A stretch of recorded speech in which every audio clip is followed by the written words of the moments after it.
इस वीडियो में पैसा हम लोग पढ़ने वाले क्लास 10 केमिस्ट्री चैप्टर 1 का दीर्घ उत्तरीय प्रश्न। इससे पिछले क्लास में पैसा हम लोग लघु उत्तरीय अति लघु उत्तरीय के संपूर्ण आपको बता दिया। अगर नहीं देखेंगे तो डिस्क्रिप्शन में लिंक दे देंगे, वहां से जरूर देख लीजिएगा। देखिए फर्स्ट क्वेश्चन पैसा कि रासायनिक समीकरण क्या है, निम्नलिखित समीकरण से कौन सी सूचनाएं प्राप्त होती है। तो हम आपको बहुत ही अच्छा से बताए थे कि रासायनिक समीकरण किसे कहा जाता है, ये कितने प्रकार के होते हैं। तो देखिए मेरे पैसा, तो यहाँ से सिंपल भाषा में आप लिख लीजिएगा कि जिस रासायनिक अभिक्रिया को सूत्र और संकेतों के द्वारा निरूपण करने की प्रक्रिया को रासायनिक समीकरण कहते हैं। संकेत क्या होता है, जैसे सोडियम के संकेत आपको पता होगा कि सर जी Na, तो वही प्रश्न, जिस रासायनिक अभिक्रिया को सूत्र जैसे जल के सूत्र H2O और संकेत जैसे सोडियम का संकेत Na के द्वारा निरूपण करने की प्रक्रिया को रासायनिक समीकरण कहते हैं। आपको बताया था कि यह समीकरण दो प्रकार का होता है, एक संतुलित एक असंतुलित, लेकिन आपको ये नहीं लिखना है बस। अब उसके बाद देखें प्रश्न, तो यहाँ पे दिया गया ना कि ये कौन सी सूचनाएं प्राप्त होती है। तो देखिए सल्फर डाइऑक्साइड है, दो लगा रहेगा ना तो डाई, और तीन है तो ट्राई। तो सल्फर डाइऑक्साइड में तो ऑक्सीजन गैस से क्रिया करके सल्फर ट्राइऑक्साइड का निर्माण करता है।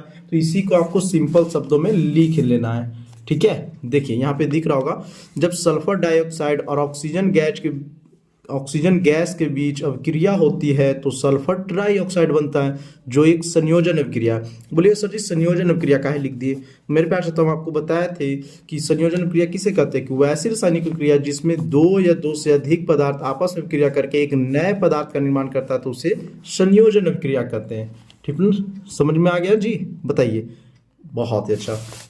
सेकेंड नंबर क्वेश्चन देखिए कि निम्नलिखित रासायनिक समीकरण को संतुलित करें। तो संतुलित करने के लिए आपको सिंपल सिखाए थे। देखिए जैसे कैल्शियम हाइड्रोक्साइड है, संतुलित समीकरण किसे कहते हैं। तो जिसमें बायां पक्ष और दायां पक्ष बराबर, तो दोनों में ना आपको दो दो लगा देना, हो जाना है। सेकेंड नंबर पे देखिए एल्युमिनियम है, कॉपर क्लोराइड है, ठीक है जी। तो यहाँ पे आप 3 लगा दीजिए, तो देखिए कॉपर कितना हो जाएगा 3, तो यहाँ भी आपको 3 लगाना होगा, कॉपर 3 हो गया। और यहाँ पे तो देखिए क्लोराइड 3 दूना 6 हो जाएगा जी। तो बोलिए सर जी इधर भी तो कर देना, बोलिए तो इधर भी लगा देते हैं। तो देखिए यहाँ पे तो 2 लगाना होगा आपको, ताकि 3 दूना 6 हो जाए। एल्युमिनियम कितना है 2, तो इधर भी आपको 2 लगा दीजिएगा, तो एल्युमिनियम 2 हो जाएगा। ये संतुलित समीकरण हो गया। एल्युमिनियम देखिए 2 गो, तो एल्युमिनियम 2 गो।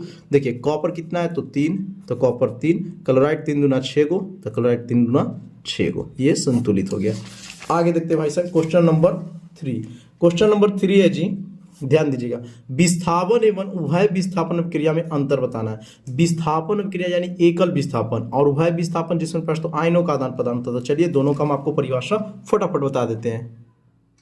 देखिए भाई साहब यहाँ से आपको दिख रहा होगा एकल विस्थापन क्रिया। तो विस्थापन क्रिया कोई प्रश्न, तो पूरा नाम है एकल विस्थापन क्रिया। कैसे लिखिएगा, तो वैसी रासायनिक अभिक्रिया जिसमें कोई तत्व, देखिए कोई तत्व किसी यौगिक के जलीय विलयन में उपस्थित तत्व को विस्थापित कर उसका स्थान ग्रहण कर लेता है, इसे एकल विस्थापन अभिक्रिया कहते हैं। या आप सिंपल लिख सकते हैं विस्थापन अभिक्रिया कहते हैं। अब इसको समझिएगा पैर, तो आप लोग देखे होंगे कई बार ना, आप लोग जहाँ पढ़ते हैं जैसे स्कूल में ही, आप एक बेंच पे रख देते हैं अपना कॉपी, कोई बच्चा आता है कहता भाई यहाँ से हटो, यहाँ हम बैठेंगे, ठीक है, क्योंकि ये मेरा सीट है। तो अगर आपसे ताकतवर होगा तो आपको उठा के साइड करके वो बैठ जाएगा, और आपसे कमजोर होगा तो आप भाई साहब कहिएगा ओ भाई कैसे हो जाए मुकाबला, तो हो जाए। वही देखिए तो यहाँ पे आपको लिख दिए हैं। देखिए Fe क्या है, फिरस है, और ये पास तो कॉपर सल्फेट के विलयन से क्रिया करके कॉपर के उठा के बिक देता है साइड में, समझ रहे हैं। तो ये विस्थापन क्रिया सिंपल समझ पास तो कि जब कोई दूगो अपने साथ दोस्ती रखता है और तीसरा के इंटरफेयर होता है, तो जो पहलिका के साइड कर देता है, ठीक है जी। और यहाँ पे आप पूरा पढ़ सकते हैं, इसका कई गो हम दे दिए हैं, ऐसा नहीं कि एक गो। देखिए यहाँ जिंक और कॉपर सल्फेट है, तो क्या करते हैं, तो जिंक है जो कॉपर से अधिक अभिक्रियाशील है, तो कॉपर को हटा के साइड कर देगा और अपने दोस्ती कर लेगा जी। चलिए अब आपको बता देते हैं प्यारे साथियों उभय विस्थापन अभिक्रिया। देखिए उभय विस्थापन बहुत सिंपल है, ये सारा हमारा नोट्स है। तो नोट्स लेने के लिए प्यारे साथियों हमारे दिए गए व्हाट्सएप नंबर पे फटाफट कनेक्ट कर सकते हैं, ठीक ना। देखिए अदम मेरे प्यार से, तो आपको एक एक क्वेश्चन जो बिहार बोर्ड के द्वारा एग्जाम में फाइनल एग्जाम में छपेगा ना, सारा गेसिंग क्वेश्चन हम देते हैं। 62-030-89-566 पे। देखिए वैसी रासायनिक अभिक्रिया जिसमें दो यौगिक अपने आयनों का आदान प्रदान करके एक नए यौगिक का निर्माण करते हैं, वह विस्थापन अभिक्रिया कहलाता है। आप लोग देखे होंगे शादी ब्याह में लड़का पक्ष और लड़की पक्ष दोनों मिठाई लाते हैं, मिठाई के डब्बा लाते हैं ना तो लड़का वाला किसे दे दिया जाता है, लड़की को, और लड़की वाला बैठ सकते हो किसके पास जाता है, लड़का के पास। तो वही क्या हो गया, आयनों का आदान प्रदान हो गया, और दोनों के पास एक नए यौगिक का निर्माण समान हो गया। समझ गए? याद हो रहेगा ना कि उभय विस्थापन किसे कहेंगे? नाम है उभय विस्थापन, यानी लड़का वाला पक्ष लड़की को मिठाई देगा, लड़की वाला पक्ष लड़का को देगा। कैसे लिखेंगे? वैसी रासायनिक क्रिया जिसमें दो यौगिक अपने आयनों के आदान प्रदान करके एक नए यौगिक का निर्माण करते हैं, उभय विस्थापन क्रिया कहता है। इसका बोलिए सर जी उदाहरण भी दे दीजिए। उदाहरण भी देखिए यहाँ पे दिया गया है, बहुत सारा उदाहरण है। तो आप मेरे प्यारे साथियों अगर चाहते हैं कि क्लास 10th में सर जी फाइनल एग्जाम में 90 पार करें साइंस में, तो हमसे हमारे चैनल को जरूर सब्सक्राइब कीजिए और जुड़ के पढ़िए। सारा गेसिंग क्वेश्चन हम आपको दे देंगे जी, ठीक ना। चलिए भाई साहब, तो क्वेश्चन नंबर 3 हो गया हम लोग का कंप्लीट। 4 नंबर देखिए, हाइड्रोजन एवं ऑक्सीजन के लाभ हानि के संदर्भ में ऑक्सीकरण एवं अवकरण अभिक्रिया को समझाए। तो बहुत अच्छा से पिछले क्लास में आपको बताया थे ऑक्सीकरण क्या है।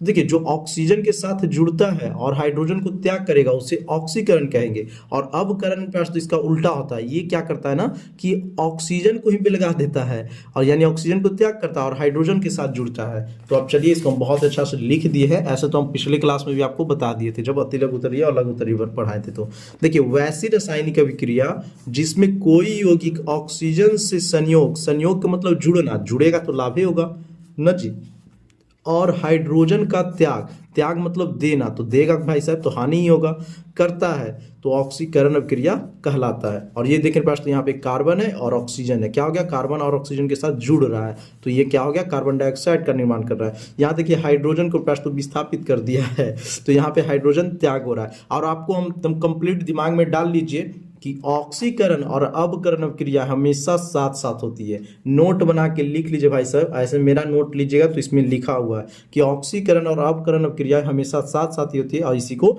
रेडॉक्स अभिक्रिया कहते हैं। अब बोलिए सर जी अब अवकरण वाला तो कुछ तो आप भी कीजिए क्या कीजिएगा? सेम टू सेम आपको लिखना, खाली ऐसे लिखना, वैसी रासायनिक अभिक्रिया जिसमें कोई यौगिक ऑक्सीजन से संयोग नहीं, ये वाला लिख देना, ऑक्सीजन से त्याग करता है, ठीक ना। और मेरे पास तो हाइड्रोजन से संयोग करना, यानी जो आपको यहाँ दिख रहा होगा वो आपको यहाँ लिख लेना है और जो आपको यहाँ दिख रहा है वो यहाँ लिख लेना है। अपोजिट है, ऑक्सीकरण के उल्टा है। उल्टा का मतलब समझते हैं ना साथियों? आप बोलेंगे हाँ तो अगला बोलेगा ना तो वही ये ऑक्सीजन के साथ जुड़ता है तो ये ऑक्सीजन के साथ नहीं जुड़ेगा।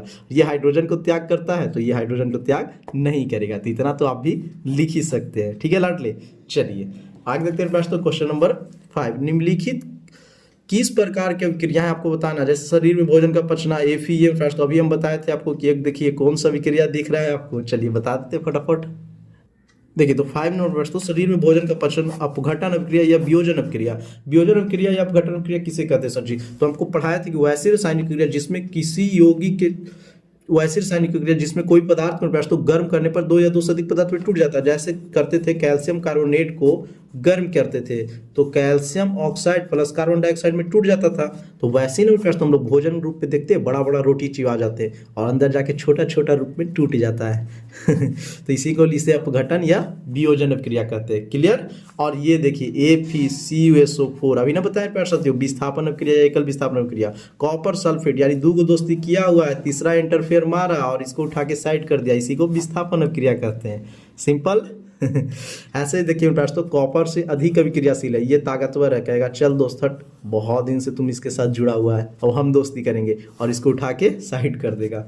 अब देखिए पास तो यहाँ पे आपको दिया गया है, तो ये उभय विस्थापन है। उभय विस्थापन में बताया थे क्या कि आयनों का आदान प्रदान होता है, ये पास तो इसके साथ जुड़ जाएगा और ये इसके साथ जुड़ जाएगा। और यहाँ पे देखिए भाई साहब हमेशा आपको बताया कि ऑक्सीकरण और अवकरण अभिक्रिया हमेशा साथ साथ होती है। तो यहाँ से देखिए ऑक्सीजन का त्याग हो गया और हाइड्रोजन क्या किया, ऑक्सीजन के साथ दोस्ती कर लिया, और ये आपके बुक में भी है, ठीक ना, तो आपको लिख लेना है। और ये ऑक्सीकरण और अपकरण क्रिया में पास तो साथ साथ होती है, ठीक है, और इसी को रेडॉक्स क्रिया कहते हैं। और 6 नंबर क्वेश्चन देखते हैं, ठीक है जी। देखिए क्या होता है जब जिंक धातु को कॉपर सल्फेट के विलयन में डाली जाती है।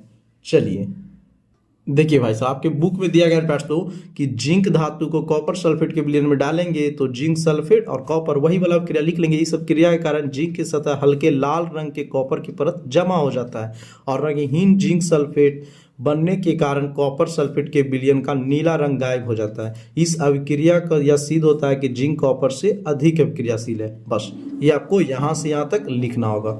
चलिए लाडले यहाँ से लिख लीजिएगा, ठीक है, ये तो आपका क्वेश्चन सही है।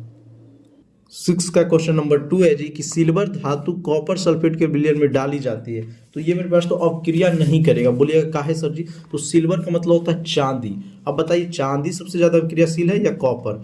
ये जाएगा बेचारा कि चल दोस्त हट यहाँ से, हम दोस्ती करेंगे, ये खुद इसको दो बजड़ा मारेगा, चल साइड हो। जैसे आप समझते हैं ना, यहाँ पे आप बेंच है, अब बेंच पे यहाँ पे 3 बच्चे बैठे हैं, ठीक है, ये आप 3 बच्चा है। और मेरे पास तो अगला बच्चा आता है, कहेगा इसको कि चल भाई तू यहाँ से हट जा, तो ये कब हटेगा? जब इससे मेरे पास तो कमजोर रहेगा और ये खुद ताकतवर है तो इसको खुद मारेगा, तो इस डर से जाएगा ही नहीं, यानी अभिक्रिया होगा ही नहीं। बोले सर जी कैसे है? तो हम आपको दिखाते हैं अगले क्लास में, पास तो हम आपको पढ़ाएंगे। यहाँ से देखिए सक्रियता श्रेणी, ठीक है, आपको दिख रहा होगा सक्रियता श्रेणी। सबसे ज्यादा मेरे पास होता है पोटेशियम का, और इसका एक ट्रिक भी होता है, पोकेसो में 50 कॉपर देखिए यहाँ पे है, और एजी कहाँ पे है? चांदी यहाँ। तो जो जहाँ पे ऊपर रहेगा ना उसका पास तो अधिक सक्रियता, नीचे आने पर घटता है, देखिए कम सक्रिय। सबसे ज्यादा कम सक्रिय सोना का होता है, क्योंकि सोना के पास तो क्रिया ही नहीं करता है किसी से, नहीं तो रंग इसका परिवर्तन हो जाता है। तो ये आप भी जानते हैं सर जी, चांदी भी नहीं अभिक्रिया करता है, तो चांदी से अधिक कौन हो गया? कॉपर। तो इसीलिए मेरे पास तो अभिक्रिया नहीं करेगा, और ये पिछले क्लास में आपको हम पढ़ाएंगे बहुत अच्छे से। तो आप मेरे पास तो आप ऐप डाउनलोड कर सकते हैं हमारा UTM स्टडी, और वहाँ से आप पूरे क्लास ज्वाइन कर सकते हैं। एकदम अच्छे से पढ़िए, एकदम मजा आएगा आपको पढ़ने में। जब सिल्वर यानी Ag धातु के कॉपर सल्फेट के विलयन में डाला जाता है तो कोई अभिक्रिया नहीं होगा, क्योंकि चांदी कॉपर से कम अभिक्रियाशील धातु है जो कॉपर को विस्थापित नहीं कर सकता है, अतः यह अभिक्रिया नहीं होगा। तो ये आपको लिख लेना है, ठीक ना भाई साहब? चलिए, और लास्ट इसका है पोटेशियम आयोडाइड के विलयन लेड एसिटेट के विलयन में डाला जाता है।